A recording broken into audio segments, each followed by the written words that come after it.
चुनाव सिर्फ मेरे लिए व्यक्तिगत तौर से महत्वपूर्ण नहीं है, देश के अस्तित्व के लिए चुनाव है।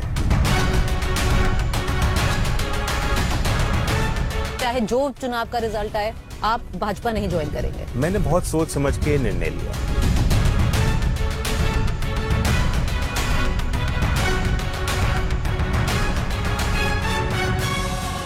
मेरे लिए कोई डू और डाई चुनाव। आप लगे रहेंगे? हाँ, मैं लगा रहूंगा, बट ब्रेक नहीं होंगे।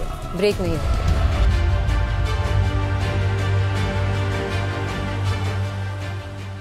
उत्तर प्रदेश में बीजेपी को मनमुताबिक नतीजे मिले हैं, लेकिन अब इस पड़ाव को पार करने के बाद उसे अपना किला 2024 में सुरक्षित रखने के लिए कई बड़े कदम उठाने होंगे। भाजपा ने कुल 255 सीटें जीतने के साथ ही सपा आरएलडी के गठबंधन को भेदने का काम कर दिया। सपा ने कुल 111 सीटें तो आरएलडी ने कुल 8 सीटें जीती हैं। राजनीतिक गलियारों में इस गठबंधन के हारने के बावजूद जिस व्यक्ति की सबसे भारी पूछ हो रही है वो और कोई नहीं बल्कि आरएलडी प्रमुख जयंत चौधरी हैं। चुनाव आयोग के आंकड़ों के मुताबिक जयंत चौधरी की पार्टी ने पश्चिम यूपी में 8 सीटों पर जीत हासिल की, जहां उनकी पार्टी ने 33 उम्मीदवारों को मैदान में उतारा और लगभग 3% वोट शेयर हासिल किया। इस प्रक्रिया में यह कांग्रेस और बसपा से आगे जाते हुए राज्य में चौथी सबसे बड़ी पार्टी के रूप में बनकर उभरी है। परिणामों की घोषणा के बाद जयंत ने जनादेश को स्वीकार कर ट्विटर पर लिखा, मैं जनता की राय का सम्मान करता हूं। सभी विजयी विधायकों को बधाई। उम्मीद है कि वे लोगों के भरोसे के अनुरूप काम करेंगे। कार्यकर्ताओं ने कड़ी मेहनत की है और संघर्ष लगातार जारी रहेगा। चुनाव में रालोद के अच्छे प्रदर्शन ने जयंत को उनके पिता और रालोद के संस्थापक अजीत सिंह से कहीं ज्यादा आगे कर दिया है। अजीत सिंह के रहते हुए रालोद के पास 2017 के राज्य चुनावों में केवल 1 सीट छपरोली थी।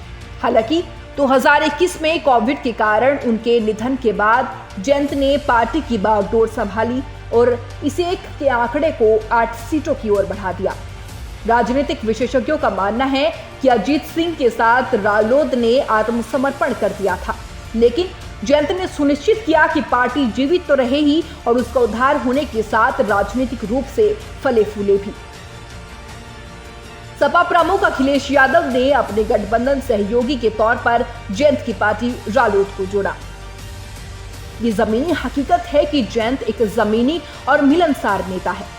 चौधरी चरण सिंह के मजबूत परिवार और राजनीतिक वंश और एक मिलनसार व्यक्तित्व के साथ जयंत चौधरी अपने साथियों के बीच नेता वाली परिपाटी में से सबसे अलग है। एक नेता के भीतर जिन मूल बातों का होना अत्यंत आवश्यक होता है, जयंत उन सभी बिंदुओं पर खरे उतरे हैं। यूं तो मूल रूप से उनकी पार्टी जाट समुदाय की राजनीति करती आई है, पर जयंत अपने पुरखों की भांति उस जाति वाली राजनीति से इतर रहकर राजनीति करना पसंद करते हैं। शायद यही कारण है कि भाजपा रालोद नेता के प्रति अपनी प्रशंसा स्पष्ट करने से भी कभी कतराते नहीं है। जनवरी में केंद्रीय गृह मंत्री अमित शाह ने सांसद प्रवेश वर्मा के आवास पर जाट नेताओं के साथ बैठक की थी और कहा था कि जयंत के लिए दरवाजे हमेशा खुले हैं, क्योंकि दोनों पार्टियां और समुदायों की विचारधारा समान है और दोनों राष्ट्रीय हित को पहले रखते हैं और इसके खिलाफ लड़ते भी रहे हैं। प्रवेश वर्मा ने बैठक के बाद संवाददाताओं से बात करते हुए कहा था कि बैठक में हमने सुझाव दिया है कि जाट समुदाय के लोग जयंत चौधरी से बात करें। भाजपा के दरवाजे जयंत चौधरी के लिए हमेशा खुले हैं।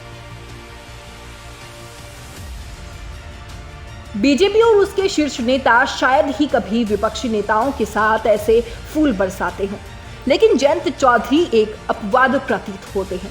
अगर बीजेपी जयंत को भगवा पार्टी में शामिल होने के लिए प्रेरित कर सकती है तो कोई बड़ी बात नहीं होगी।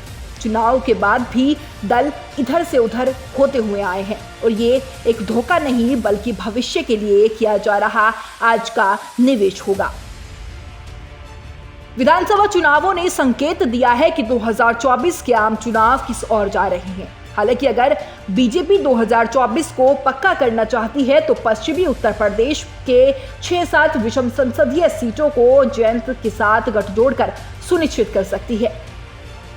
जयंत के खेमे में होने से भाजपा राज्यसभा में अपनी संख्या बढ़ाने के साथ साथ सपा को कमजोर करने में सक्षम हो सकती है। इसके अलावा जिस प्रकार जाट हरियाणा और राजस्थान जैसे राज्यों में भाजपा के भाग्य की कुंजी है, ऐसे में उन्हें संतुष्ट रखना भाजपा की भविष्य की महत्वाकांक्षाओं के लिए एक लंबा रास्ता तय कर सकता है। ये नए लक्ष्य निर्धारित करने का मामला भी है। जयंत ने भले ही उज्जवल शुरुआत की हो, लेकिन अगर वो खुद को सपा की जातिवादी तर्ज पर जारी रखते हैं तो वो और उनकी पार्टी सिर्फ मिड टेबल पार्टी बनकर सिमट जाएगी। जयंत को अपने क्षितिज का विस्तार करना होगा और विषम जोखिम उठाना होगा, जिसके तहत उनकी अगली पारी भाजपा होनी चाहिए। इसी में ही शायद उनका हित दिखता है। Bureau report, news 80 desk, Shamli. Facebook और यूट्यूब के बाद अब आपका पसंदीदा चैनल न्यूज 80 डेली हंट पर भी फॉलो करें।